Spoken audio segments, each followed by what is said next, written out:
This is a 4-poster feeder that we have at Highland Hill Farm, and we use this to feed deer and other wildlife at the farm.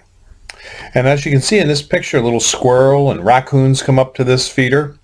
But we have this feeder here to feed deer primarily, because deer is the biggest vector for carrying ticks around on our farm. And it's important that we control the tick population because we get claims from our employees when they get bit by a tick for Lyme disease, which drives up our workman's compensation. So we've started to put the 4-poster feeder in order to help control the deer tick population. The 4-poster feeder is very effective in helping control the deer tick population in an area because it's been tested by the U.S. Department of Agriculture and found to be upwards to 92 to 98% effective over a 2-year period in eliminating ticks from an area. Now, we do also sell these deer feeders at Highland Hill Farm along with trees and shrubs that we raise. It's a low-use feeder.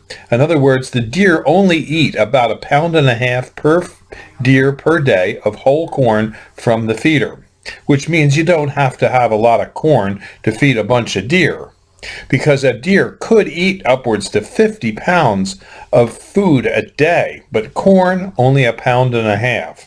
So it's not a high-use feeder, but the deer do frequent it enough, and when they do, they get a ticicide on their ear that kills the Lyme tick.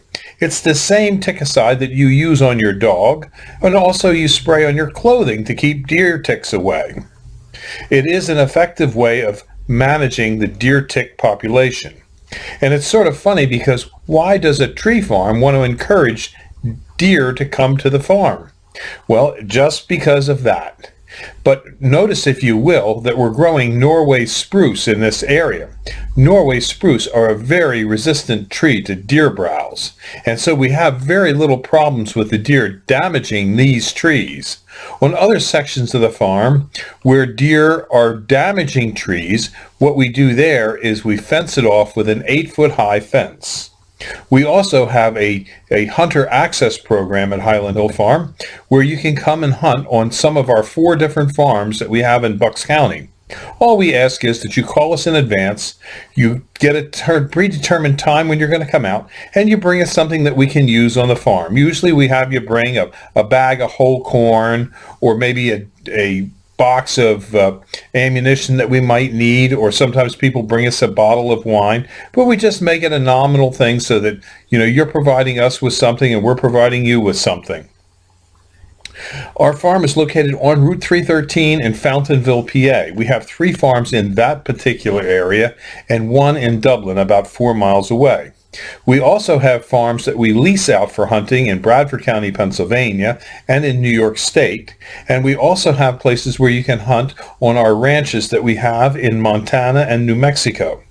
So if you're an avid hunter and you like to hunt deer, Highland Hill Farm has plenty of deer opportunities, as well as we also have this deer tick feeder bait station that we use and we sell. You too, if you have a property and have deer, should have this feeder. And it is legal to use in an area where you're hunting, but you do have to go through, if you're in Pennsylvania, through the Game Commission and get a permit for having the deer tick feeder on your site. And then hunters can hunt by it. But you have to have a hunting license. The thickets provide shelter and food for a variety of wildlife species. A well-designed thicket will provide food sources, nesting sites, and protection from snow, ice, and predators. Thickets can be part of a restoration plan used to stabilize a stream bank or used to address an erosion problem. These plantings can also provide other benefits to landowners, such as a sight and sound barrier or as a windbreak. This video is about a plant we recommend for use in establishing a thicket.